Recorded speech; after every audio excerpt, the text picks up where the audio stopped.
Hi guys, Identity here from Fillwithskill.com, and I'm very proud to introduce you to another Android game which I played last week a lot, and I'm having a really good time of playing it. It's StrikeFleet Omega. The gameplay is this game is about being strategic, and it's a strategic game. The idea behind is that alien invaded Earth, kicked our asses, and now we're going out for revenge and kicking the Hive Queen ass, which is like the leader and the main target of the alien race. It reminds me a little bit of Ender's Game. I can't help it, maybe because of bugs, maybe because of Hive Queen, maybe because of going out in a different galaxy and hurting alien, mean alien. It is a free-to-play game, so download is completely for free. I recommend everyone who needs a good game and is interested in a bit of strategy should totally download this game and try it out. It was a lot of fun for me to play. I finished campaign modus, which gives you the impression that there will be an update in future, maybe paid, maybe for free. Let's see how they're planning to roll it out. The game itself is, from its basics, very simple. Let's go campaign mode. So this is a campaign modus. You're unlocking one star system after another. As you can see, each star system has you need to achieve a certain rating to see how good or how bad you are. However, it is not important. You don't need a high rating in order to go to the next system, but of course it gives you more points and coins. There are two currencies in the game.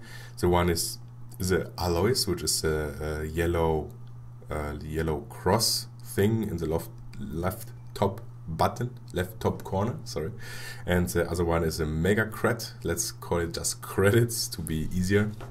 Both of these in-game currencies are available and obtained by playing the game, so this is already like the most important characteristic for a free-to-play game, that you can actually both obtain both in-game currencies in the game by a quite fair amount of time playing it. So we selected one star system. Let's go even further back.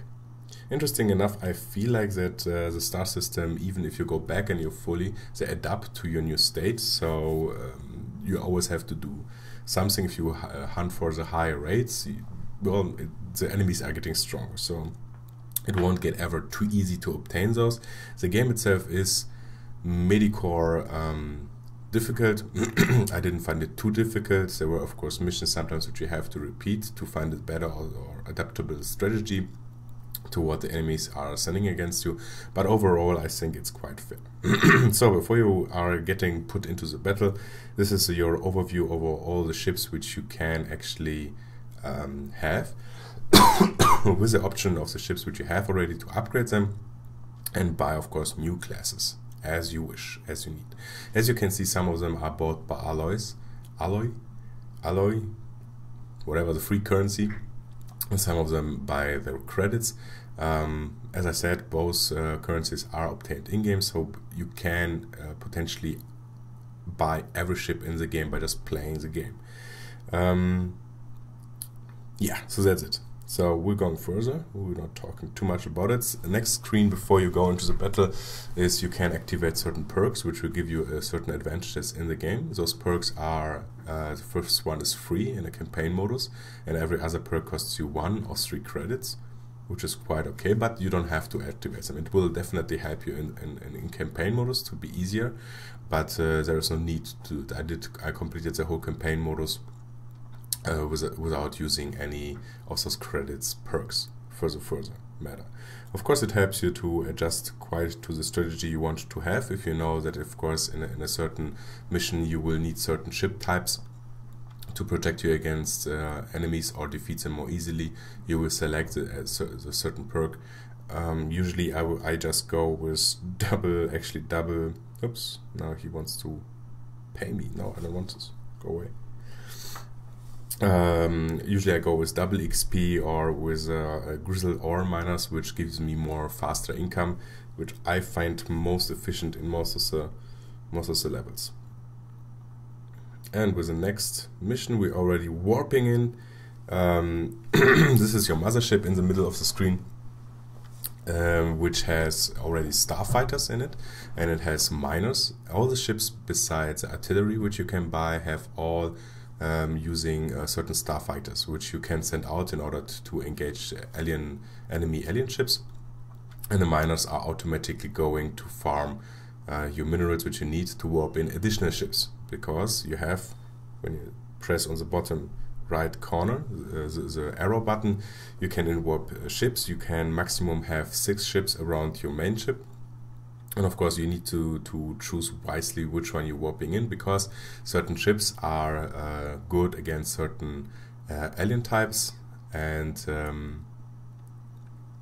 therefore more efficient. If you just would play with your basic fighters, they mostly wouldn't have a chance, stand a chance against certain ship types where you need other fighters basically for. So that's a rock, scissors, paper system, but that's quite okay. It's easy to understand, it's easy to obtain, and still it makes, you know, your strategy worthwhile how you want to play this game. So I'm warping in at the beginning always my mineral ship first, because I find having more mana, more minerals allows you to be more adaptive to the situation which is coming against you.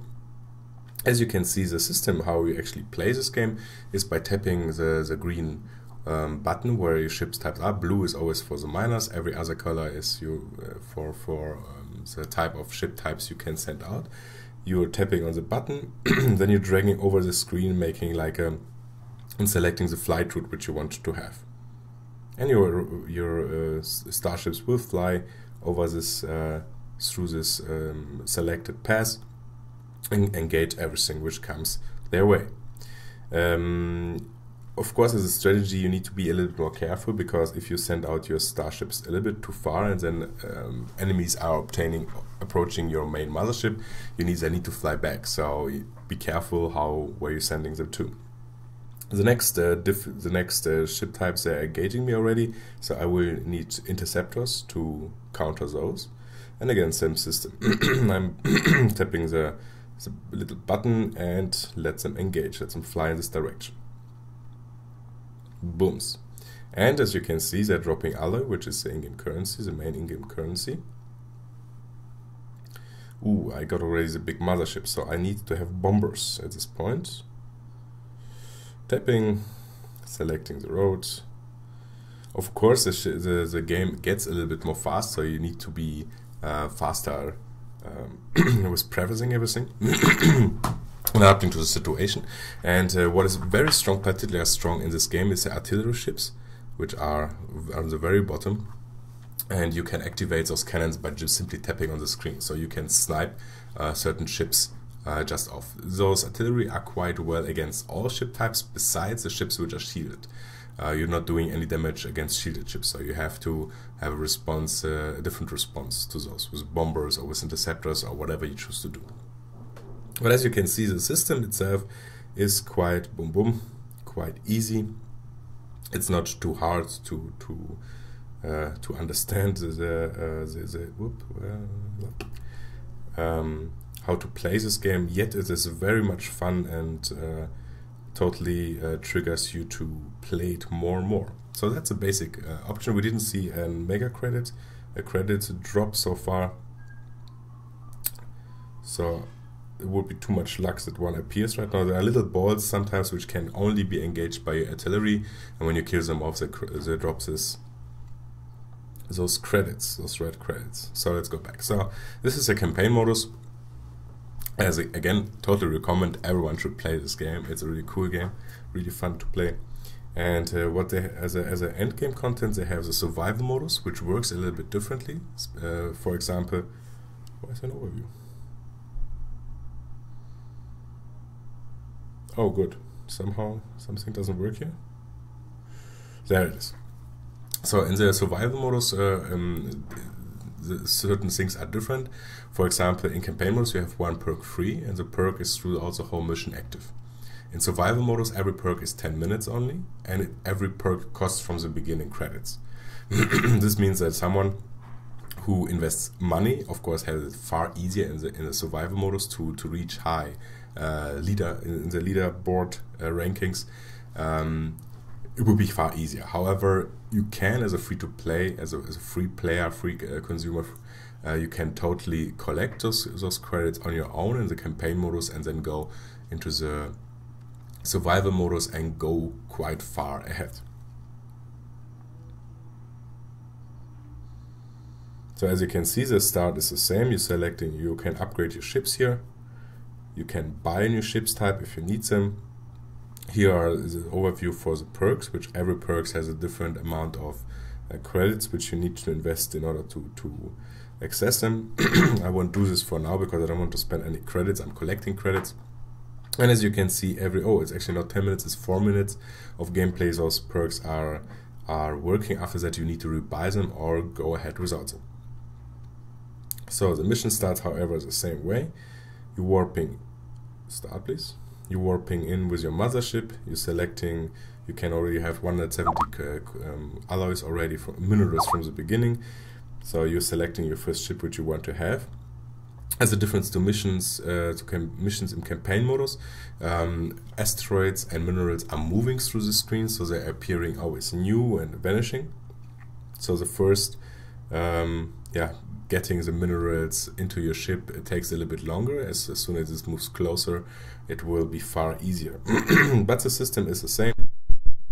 You're warping in your ships, you're giving your ships the orders, and killing everything off. As a side note, which is important, on the left bottom corner you can activate a death blossom, which is like a huge bomb which will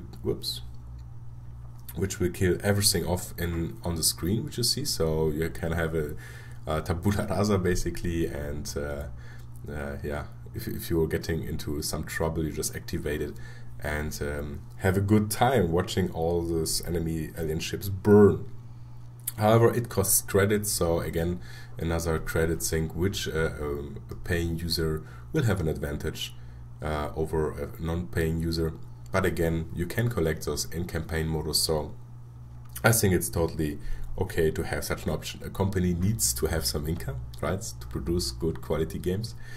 So yeah, so that's it. That's the overview of the game. It is mechanics-wise very simple, yet very fun to play.